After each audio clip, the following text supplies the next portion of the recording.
अस्सलाम वालेकुम बच्चों, क्या हाल चाल है आपकी? ठीक ठाक है। उम्मीद है कि आप सब लोग जो है वो खैरियो आफियत से होंगे और अपनी पढ़ाई के साथ बिल्कुल सिंसियर होंगे। तो आज हम अपने एक नए लेक्चर के साथ हाजिर हुए हैं जो है एफएससी पार्ट 2 का lecture, chapter number 1 functions and limits. Last time हमने जो काम किया था तो उसमें हमने थोड़ा सा हमारे चैप्टर्स के बारे में बताया था। ठीक है, चैप्टर्स मैंने आपको थोड़ा सा गाइड किया था कि किन चैप्टर्स जो है जो जो वैसे तो हमारी सारी बुक ही इंपॉर्टेंट होती है, लेकिन जो चैप्टर्स जो है वो हमारे ज़्यादा इंपॉर्टेंट हैं। ठीक है, वो चैप्टर्स जो है वो आपके कौन कौन से हैं? ठीक है, ज़्यादा इंपॉर्टेंट चैप्टर्स वो आपके पहले 3 चैप्टर्स थे और मैंने आपसे ये कहा था कि आप आगे जिस मर्जी फील्ड में जाएँ तो ये तीनों चैप्टर्स जो है वो आपकी जान नहीं छोड़ेंगे। ठीक है जी, इस चीज़ के बारे में हमने थोड़ी सी डिस्कशन की थी। उसके बाद हमने थोड़ा सा फंक्शन को देखा था। फंक्शन के बारे में मैंने ये आपको बताया था, थोड़ा सा इंट्रोडक्शन दिया था। मैंने फंक्शन की प्रॉपर डेफिनेशन ही करवाई थी। आज हमारी फंक्शन की जो प्रॉपर डेफिनेशन है वो आपको पीछे लिखी हुई नजर आ रही है। इस डेफिनेशन को भी हम रीड करेंगे और उसके बाद फिर हम इसको समझेंगे कि इस डेफिनेशन में वो कहना क्या चाह रहा है। उसके बाद फिर हम देखेंगे फंक्शन के अंदर डोमेन क्या होती है और फंक्शन के अंदर रेंज क्या होती है। ये सारी चीज़ें आज हम इसके अंदर डिस्कस करेंगे और फिर हम कुछ एग्जांपल्स करेंगे और उसके बाद हम देखेंगे कि ग्राफ से कैसे पता चलेगा कि अगर आपके सामने कोई ग्राफ बना हो तो उससे कैसे पता चलेगा कि ये फंक्शन है या नहीं है। ठीक है, अब दो तरह की चीजें होती है, एक होता है रिलेशन और एक होता है फंक्शन। अब ग्राफ से हमें कैसे पता चलेगा जी कि वो रिलेशन है या फंक्शन है? ठीक है, तो ये सारी चीजें जो है वो आज हमने डिस्कस करनी है। तो आइए आज हम अपना दूसरा लेक्चर जो है एफएससी पार्ट 2 का फर्स्ट चैप्टर का वो स्टार्ट करते हैं और डेफिनेशन पढ़ते हैं फंक्शन की। फंक्शन हमारे पास क्या होता है? अच्छा जी, तो बेटा देखिए लिखा हुआ है a function from a function F. Function को एफ से डिनोट करते हैं from set X to set Y. अगर हम इस लाइन की नोटेशन देखें, अगर हम इस लाइन को मैथमेटिकल फॉर्म में लिखना चाहें तो बेटा हम उसको इस तरह से लिखेंगे कि F from X to Y. ये हम इसको ऐसे लिखेंगे। ठीक है, ये हमने इसकी मैथमेटिकल नोटेशन लिखी है F from X to Y. उसके बाद वो कहता है जी इज अ रूल और correspondence that assigns X and X, यानी कि जो x जो आपका सेट होगा उसके अंदर जो एलिमेंट्स होंगे उनको स्मॉल x से डिनोट किया हुआ है। और कहता है जी और वो किसके साथ करेस्पॉन्डेंस उसकी होगी? A unique element in y। क्या आपके y के अंदर जो एलिमेंट्स पड़े होंगे y के उनके साथ इस x की करेस्पॉन्डेंस होगी। बट यहां पर सवाल ये है कि ये यूनिक एलिमेंट की बात क्या कर रहा है। तो यूनिक एलिमेंट को अभी हम डिस्कस करते हैं। देखिए सपोज करें आपके पास एक सेट x है, ये हमने को फंक्शन बना लिया, और दूसरा जो है जी हमारे पास y है और ये हमने को फंक्शन बना लिया, और ये इनके दरमियान हमने एक रिलेशन बना दिया, ये हमारा कोई फंक्शन। सपोज कर लीजिए ये डॉट्स में फिलहाल यहाँ पे लगा रहा हूं। ठीक है, ये डॉट्स लगा रहा हूं मैं यहाँ पर। ओके ले जी, ये डॉट्स मैंने लगा दिए हैं यहाँ पर कुछ। ओके, ये डॉट्स लगा दिए मैंने यहाँ पर। अब हमने ये कहा कि इस x के एलिमेंट्स की जो करेस्पॉन्डेंस होगी वो y के साथ होगी। इस चीज पर आने से पहले हम जरा डेली लाइफ की एग्जांपल्स पे चलते हैं।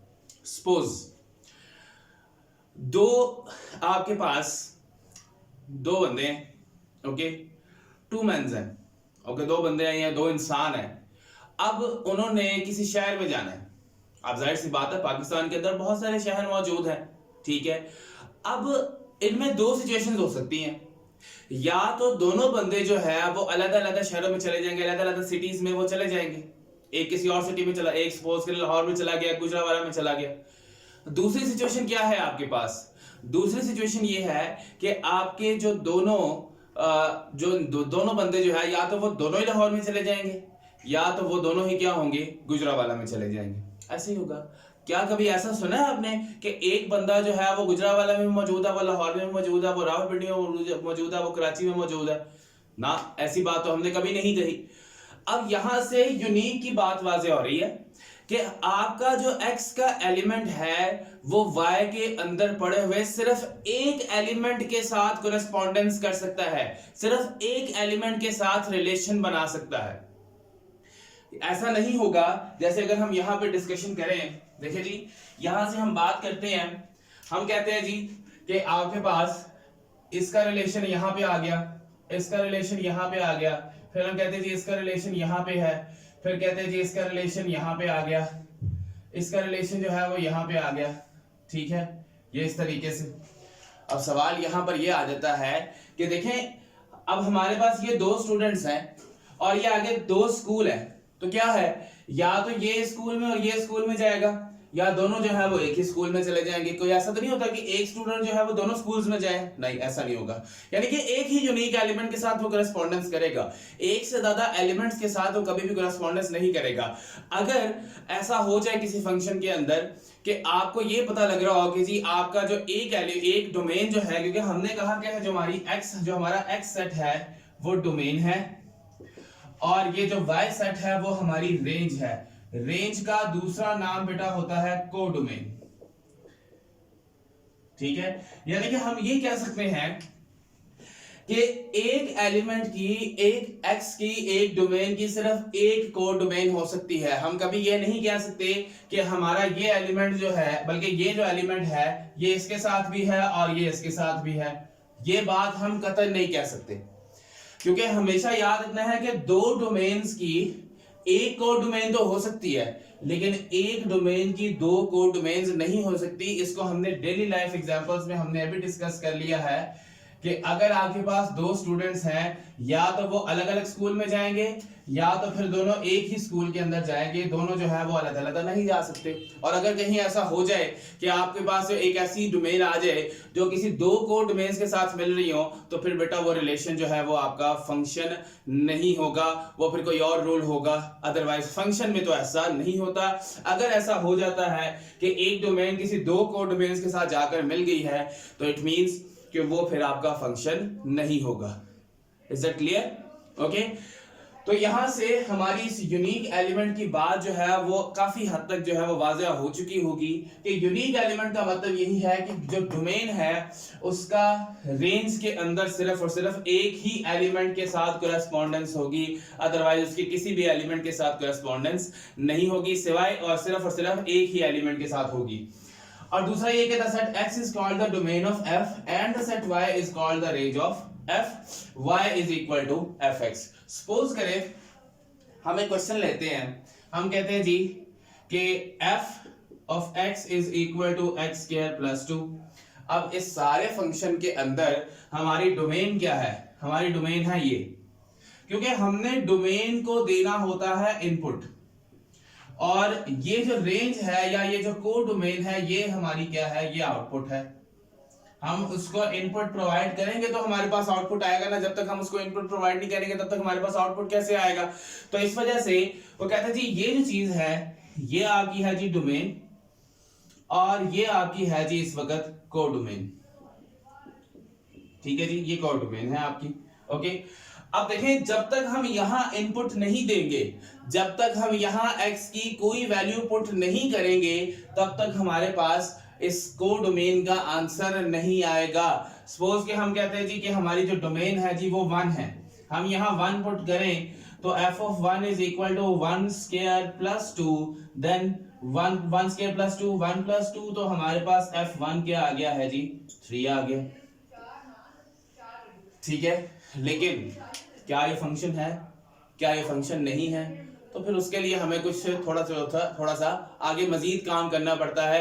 अगर आपके पास ये दिया गया हो और आपको ये नहीं पता चल रहा कि हमारा ये फंक्शन है या नहीं है, तो उसके लिए फिर हम ग्राफिकल मेथड का इस्तेमाल करते हैं। तो पहले जरा इसको नोट कर लें, मैं थोड़ा सा साइड पे हो रहा हूँ, इसको नोट कर लें ये वाली जो चीज है, ताकि आप लोगों को पता चलता रहे कि आपका जो यूनिक एलिमेंट है वो क्या है। हाँ जी, ले लिया स्क्रीनशॉट आप लोगों ने? ठीक है। अच्छा, एक चीज रह गई बेटा, देखें यहां से फंक्शन को, एक तो ये इसकी मैथमेटिकल नोटेशन होगी, दूसरी नोटेशन ये आगे y is equal to f of x। y is a function of x, यानी कि y किसका फंक्शन है? x का। ये बात हम वैसे पहले लेक्चर में कर चुके हुए हैं कि y x का फंक्शन है। इट मींस कि x आपकी डोमेन है और y आपकी कोडोमेन है, या फिर y is equal to f of x। y किसके इक्वल है? f of x के। ठीक है जी, तो ये कुछ नोटेशंस थी जो हमने लास्ट टाइम जो है वो क्लियर की हुई थी। अब हम यहाँ पे मैं रेज करने लगा हूं इसे। अब हम यहाँ पर अगली बात करते हैं कि अगर हमें कैसे पता चलेगा कि हमारा जो फंक्शन है, जो ये दिया हुआ है वो हमारा, सपोज करें, अब बेटा इसको देखने के लिए हमारे पास एक होता है वर्टिकल लाइन टेस्ट।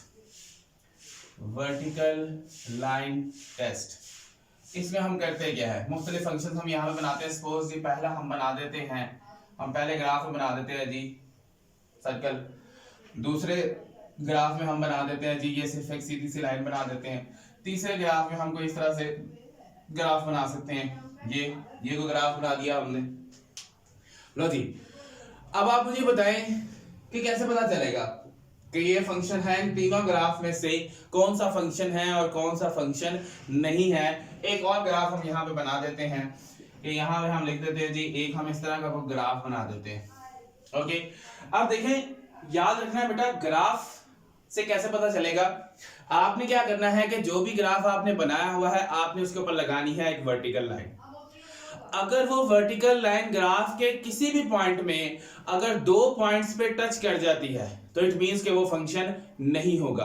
अगर वो सिर्फ और सिर्फ एक ही पॉइंट पे टच करती है वो वर्टिकल लाइन, तो वो आपका ग्राफ होगा, सॉरी आपका फंक्शन होगा। अदरवाइज वो फंक्शन नहीं होगा बल्कि वो क्या होगा, रिलेशन होगा। तो देख रहे हैं यहाँ से, अगर हम यहाँ पे ये वर्टिकल लाइन लगाते हैं, मैं डॉटेड लाइन से शो कर रहा हूँ, ले जी ये वर्टिकल लाइन हमने लगाई। अब देख रहे हैं यहाँ पर ये दो पॉइंट्स पर टच होकर निकल रही है। आप किसी भी जगह पे ये वर्टिकल लाइन लगाएंगे दो पॉइंट्स पर ही टच होकर गुजरेगी, तो इसका मतलब ये है कि यहाँ पर जो आपका ग्राफ बना है वो क्या है, वो ग्राफ आपका फंक्शन नहीं है, वो क्या है, रिलेशन है। उसके बाद जब हम यहाँ पे आते हैं, अब यहाँ पे लेके चलेंगे इसको, तो यहाँ से देख लें ये सिर्फ और सिर्फ क्या है, आपने एक्स एक्सिस और वाई एक्सिस को नहीं देखना, आपने सिर्फ ग्राफ को देखना है। तो ये सिर्फ और सिर्फ एक ही पॉइंट पर टच कर रहा है, तो इसका मतलब ये ग्राफ हमारा क्या है जी, ये ग्राफ एक फंक्शन है। उसके बाद यहाँ देख लें, इधर लाइन लगाए तो ये भी क्या है, एक ही पॉइंट के ऊपर टच कर रहा है, तो इसका मतलब ये भी क्या है, आपका फंक्शन ही है, ये आपका रिलेशन नहीं है। और उसके बाद हाँ, अगर हम यहाँ से देखें तब तो वो एक ही पॉइंट पर टच कर रहा है, लेकिन जब हम यहाँ पे आ जाते हैं तो वो तो तीन पॉइंट्स पर टच कर रहा है, ठीक है। तो इसका मतलब ये भी आपका फंक्शन नहीं होगा। तो इस तरीके से हम क्या करते हैं, हम किसी भी ग्राफ से अंदाजा लगा लेते हैं वर्टिकल लाइन टेस्ट के जरिए कि आपका ग्राफ जो है वो फंक्शन है या नहीं है। ठीक है बच्चों, ओके बच्चे, अब हम चलते हैं नेक्स्ट, हमारा है जी polynomial function, linear function, identity function, constant function. इन सबको अब हम डिस्कस करते हैं। तो मैं इसको रेस करने लगा हूं फिर, ले जी, अब हम इसको डिस्कस करते हैं कि हमारे ये फंक्शंस क्या होते हैं।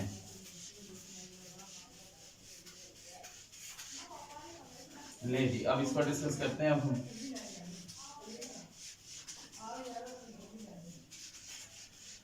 ले जी, अब हमारे पास सबसे पहले है जी पॉलिनोमियल फंक्शन, ठीक है, पॉलिनोमियल फंक्शन। उसके बाद है जी हमारे पास एक लीनियर फंक्शन, ये हमारा एक पॉलिनोमियल फंक्शन है जी। फिर है हमारे पास लीनियर फंक्शन, ओके। उसके बाद हमारे पास है जी आइडेंटिटी फंक्शन, आगे और भी आएंगे, अभी कांस्टेंट फंक्शन भी आएगा, ठीक है। फिर इवन एंड ऑड फंक्शन भी आएगा, पैरामीट्रिक इक्वेशंस भी आएगी, हम उनको भी डिस्कस करेंगे यहाँ पर। लो बेटा जी, पॉलिनोमियल फंक्शन। देखिए बच्चों, आप लोगों ने पॉलिनोमियल के बारे में एक छोटी सी डिस्कशन की हुई है चैप्टर नंबर 4 9th क्लास के अंदर।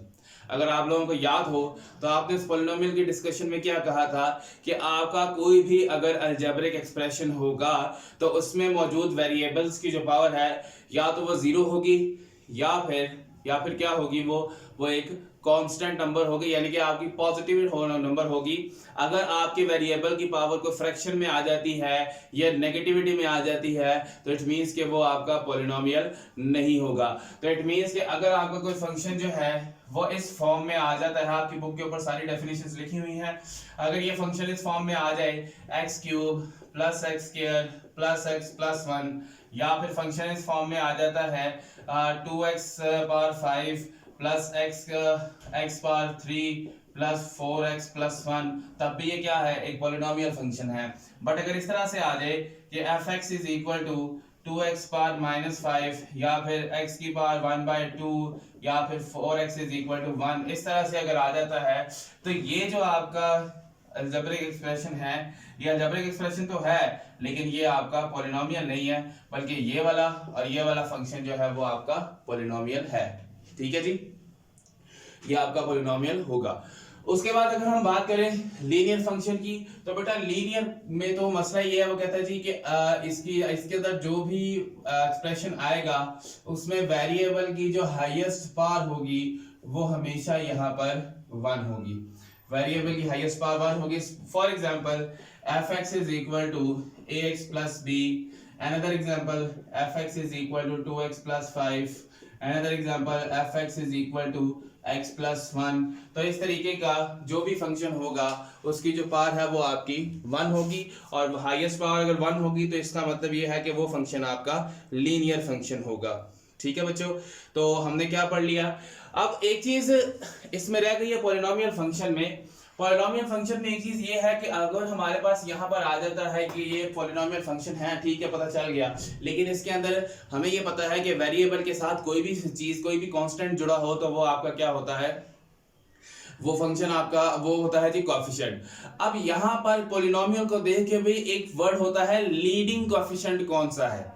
तो बेटा लीडिंग कोएफिशिएंट ढूंढना बड़ा आसान है। आपने ये देख लेना है कि आपके पॉलिनोमियल फंक्शन के अंदर हाईएस्ट पावर किस वेरिएबल की है। ठीक है, हाईएस्ट पावर जो है वो किस वेरिएबल की है। तो बेटा याद रखना है कि जिस वेरिएबल की पावर हाईएस्ट होती है उसके साथ वाला जो कोएफिशिएंट होता है वो आपका लीडिंग कोएफिशिएंट होता है। अब इसके साथ जो आपका कोएफिशिएंट है वो क्या है जी, वो 1 है। इसके साथ लीडिंग कोएफिशिएंट क्या है जी, 2 है। तो इट मींस कि अगर हम इसकी बात करें तो यहां पर हमारा जो लीडिंग कोएफिशिएंट होगा, लीडिंग कोएफिशिएंट वो होगा जी 1, और अगर हम इसकी बात करें तो यहां पर हमारा जो लीडिंग कोएफिशिएंट होगा वो होगा 2। ठीक है जी, तो इस तरीके से आपने लीडिंग कोएफिशिएंट को आसानी से देख लेना है। उसके बाद हमने डेफिनेशन करनी है आइडेंटिटी फंक्शन की। तो बेटा याद रखना है आइडेंटिटी फंक्शन को अगर हम लिखें from f from x to या फिर i टू x, हम इस तरह से भी इसको लिख सकते हैं। और दूसरा तरीकाकार यह है कि ix is equal to x। आप लोगों ने अक्सर ये चीज पढ़ी थी कि हमारे पास अगर आइडेंटिटी मैट्रिक्स आप लोगों ने पढ़ा था, आइडेंटिटी एडिटिव आइडेंटिटी पढ़ी, आपने मल्टीप्लिकेटिव आइडेंटिटी पढ़ी, तो उसी तरह अब आज आपका क्या आ गया है आइडेंटिटी फंक्शन।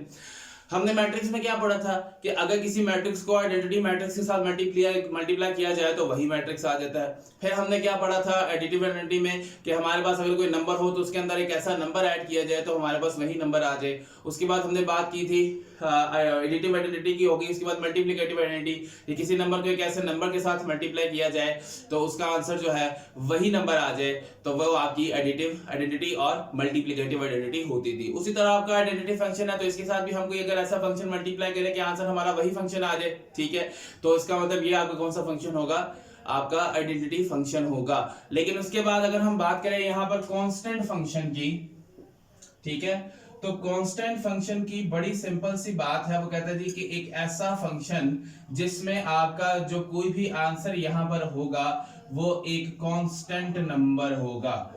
यानी कि एक ऐसा नंबर जिसके अंदर, एक ऐसा फंक्शन जिसके अंदर आपका वेरिएबल इन्वॉल्व नहीं होगा, उसको हम क्या कहेंगे, आपका एक कांस्टेंट फंक्शन, हम उसको नाम देंगे। ठीक है, ये इसकी एग्जांपल्स है, इसको जरा आप इसको नोट कर लें, फिर हम अगली बात करते हैं।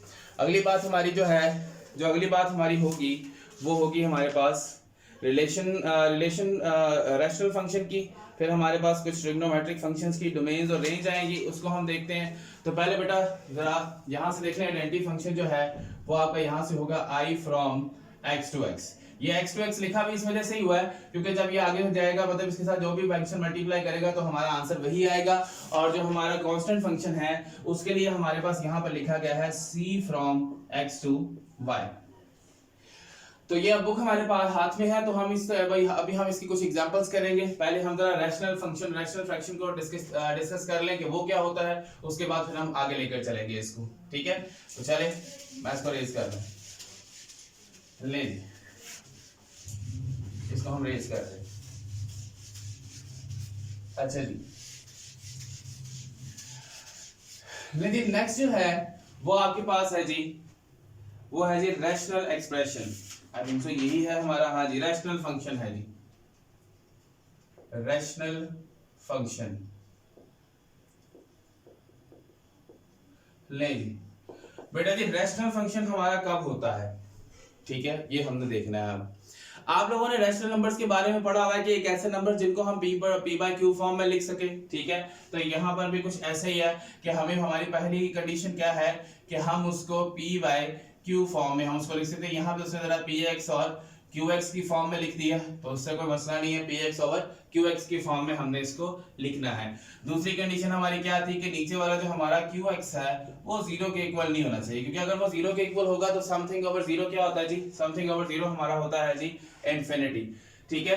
और दोनों जो है ये पी एक्स, अब इसमें क्या है P x and Q x, ये बोथ जो है बोथ आर पॉलिनोमियल फंक्शंस, दोनों जो है वो हमारे पॉलिनोमियल फंक्शंस होने चाहिए, क्योंकि हम रैशनल नंबर की बात नहीं कर रहे, क्योंकि नंबर में तो हमारी तीसरी कंडीशन क्या होती थी कि जो पी क्यू है वो दोनों सेट ऑफ इंटीजर्स में से होने चाहिए, लेकिन यहाँ पर आज बात हो रही है रैशनल फंक्शन की। तो फंक्शन के लिए हमारे पास तीसरी कंडीशन क्या बनती है कि जो दोनों हमारे फंक्शंस यहाँ पर मौजूद है वो दोनों पॉलिनोमियल फंक्शंस जो है वो हमारे होने चाहिए। उसके बाद बेटा यहाँ पर आपके पास अगर आप लोग देखें तो पेज नंबर 6 पे आपको ट्रिग्नोमेट्रिक फंक्शंस की कुछ रेंज और डोमेन्स दी हुई हैं। इन रेंज और डोमेन के बारे में अगर हम थोड़ा सा इनका रिव्यू लें तो बेटा अगर आप लोगों को याद हो तो आप लोगों ने चैप्टर नंबर 13 फर्स्ट ईयर के अंदर इन सम की रेंज और डोमेन्स जो हैं वो आप लोग पढ़ चुके हैं, ठीक है। अगर किसी को फिर भी कोई प्रॉब्लम हो और ना याद हो कि उसकी रेंज और डोमेन सबकी कैसे आई थी तो मुझे कमेंट सेक्शन में बता दीजिएगा, उन सब की डोमेन और रेंज जो है वो हम दोबारा से रिपीट कर लेंगे, ठीक है। तो यहाँ पर पेज नंबर 6 के अंदर इनवर्स ट्रिग्नोमेट्रिक फंक्शंस की और ट्रिग्नोमेट्रिक फंक्शंस की जो डोमेन्स और रेंज है वो आप लोगों ने देख लेनी है। नेक्स्ट हमारा जो फंक्शन है जी वो है एक्सपोनेंशियल फंक्शन। एक्सपोनेंशियल फंक्शन बड़ी ही सिंपल सी बात है, वो कहता है जी कि अगर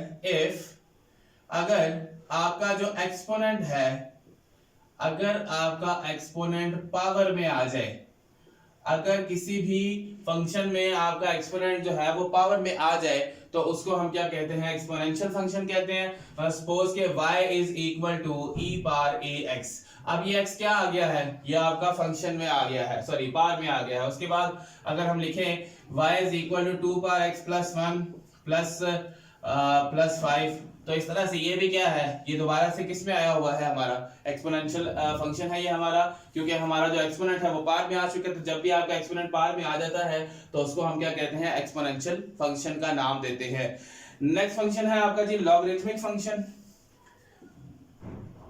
लॉगरिथमिक फंक्शन, तो लॉगरिथमिक फंक्शन में क्या होगा, लॉगरिथमिक फंक्शन जाहिर सी बात है नाम से जाहिर हो रहा है कि आपका ऐसा फंक्शन जिसमें आपका लॉग इन्वॉल्व हो जाए, यानी कि y is equal to log of x with base a, इस तरह का कोई भी फंक्शन, ठीक है। या फिर हाँ इसी तरह से लिखा होगा। उसके बाद जैसे हमने पढ़ा होगा कि एक्सपोनेंशियल, जब आपका लॉगरिथम फॉर्म है उसको हम एक्सपोनेंशियल फंक्शन में कैसे कन्वर्ट करते हैं, या फिर हमारी जो एक्सपोनेंशियल फॉर्म है उसको लॉगरिथम फॉर्म में कैसे कन्वर्ट करते हैं। अब देखिए यहाँ से ये a है, ये बेस जब इस तरफ जाती है तो इधर जो भी पढ़ा होता है वो उसकी क्या बन जाती है, पावर। अगर हम इसको एक्सपोनेंशियल फॉर्म में करें तो a power y is equal to x। अब इसको एक्सपोनेंशियल फॉर्म क्यों कहा गया, क्योंकि इस वक्त हमारा जो वेरिएबल y है वो पावर में आ चुका है, और हमने कहा कि जब भी आपका एक्सपोनेंट पावर में आएगा उसको हम क्या नाम देंगे, एक्सपोनेंशियल फंक्शन का। तो इसका मतलब ये जो आपका फंक्शन है ये आपका लॉगरिथमिक फंक्शन है, और ये वाला फंक्शन आपका कौन सा है, ये आपका एक्सपोनेंशियल फंक्शन है, ठीक है जी। उसके बाद बेटा हमारा कॉमन लॉगरिथम होता है और दूसरा नेचुरल लॉगरिथम होता है। हमने क्या पढ़ा था कॉमन लॉगरिथम के अंदर, कॉमन लॉगरिथम में हमने ये पढ़ा था कि अगर आपकी बेस जो है वो 10 आ जाए, लॉगरिथम की जो बेस है मतलब यहाँ पे अगर 10 आ जाए तो वो आपका क्या है, कॉमन लॉगरिथम। और उसके बाद हमने पढ़ा था नेचुरल लॉगरिथम के बारे में। तो नेचुरल लॉगरिथम में हमने क्या कहा था कि अगर आपकी जो बेस है वो e आ जाए तो उसका उस वक्त हमारा जो फंक्शन है वो हमारा लॉगरिथम फंक्शन कौन सा हो जाएगा, नेचुरल लॉगरिथम हो जाएगा।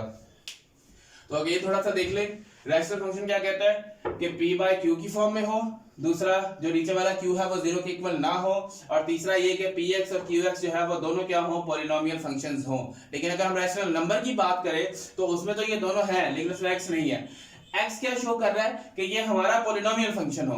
अगर हम इसमें सिर्फ लिखते ना, अगर हम लिखते कि जी p ओवर q, उसके बाद q is not equal to 0, ठीक है, एंड p q जो है बिलोंग्स टू इंटीजर, तो ये सारी बातें होती हैं रैशनल नंबर के लिए। लेकिन अब हम बात करें रैशनल फंक्शन के लिए, तो अगर आप देखें तो p और q जो है वो दोनों कैपिटल है, यहाँ पे हम स्मॉल लिखते थे। अब अगर इन दोनों कंडीशंस को देखें तो ये दोनों तकरीबन सेम है, लेकिन ये तीसरी कंडीशन सेम नहीं है। क्यों? क्योंकि ये फंक्शन है और ये हम किसकी बात करते हैं, यहाँ पर हम बात करते हैं रैशनल नंबर की। उसके बाद हमने बात की एक्सपोनेंशियल फंक्शन की, तो हमने ये कहा कि आपका अगर पार जो है, अगर आपके किसी फंक्शन में जो एक्सपोनेंट है, जो आपका वेरिएबल है, वो पार में आ जाए, एक्स वाई z है, या चले आप इधर लिख लें कि वेरिएबल अगर पार में आ जाए, ठीक है, ये जरा ज्यादा बेहतर हो जाएगा। अगर आपका वेरिएबल जो है वो पार में आ जाए तो उसको हम क्या कहते हैं, एक्सपोनेंशियल फंक्शन। और उसके बाद हमने बात की लॉगरिथम फंक्शन की, कि अगर आपके फंक्शन में लॉग आ जाए तो वो लॉगरिथमिक फंक्शन है, लेकिन उस लॉगरिथमिक फंक्शन को हम किस में कन्वर्ट कर सकते हैं, एक्सपोनेंशियल फंक्शन में। और ये तरीकाकार जो है वो आप 9th क्लास में सीख चुके हैं कि लॉग फॉर्म को एक्सपोनेंशियल फॉर्म में और एक्सपोनेंशियल फॉर्म को लॉग फॉर्म में आपने कैसे कन्वर्ट करना है। और उसके बाद अगर आपकी इस लॉग की बेस 10 है तो वो कॉमन लॉगरिथम है, अगर बेस e है तो वो नेचुरल लॉगरिथम है। तो इसको जरा एक दफा देख लें, इनकी एग्जांपल्स को नोट कर लें, फिर हम आगे काम करते हैं। उसके बाद बेटा पेज नंबर 7 पे आपके कुछ लॉगरिथमिक हाइपरबोलिक फंक्शंस और इनवर्स ऑफ हाइपरबोलिक फंक्शंस लिखे हैं। देखें बेटा, मैंने आपको शुरू में ही ये बात बताई थी कि आप लोगों का इन तीनों चैप्टर्स के अंदर फॉर्मूला से बहुत ज्यादा वास्ता पड़ेगा। आप लोग जब तक फॉर्मूलास याद नहीं करेंगे तब तक आप लोगों का जो काम है वो नहीं होगा। इस वजह से बेटा फॉर्मूलास याद करना आपके लिए बहुत जरूरी है। तो अब यहाँ पे आपका पेज नंबर 7 पे हाइपरबोलिक फंक्शन के फॉर्मूलास भी लिखे हुए हैं और इनवर्स ऑफ हाइपरबोलिक फंक्शन के फॉर्मूलास भी लिखे हुए हैं, ठीक है। हम उनको जरा देख लेते हैं। देखिए जी, इसको मैं रेज करने लगा हूं।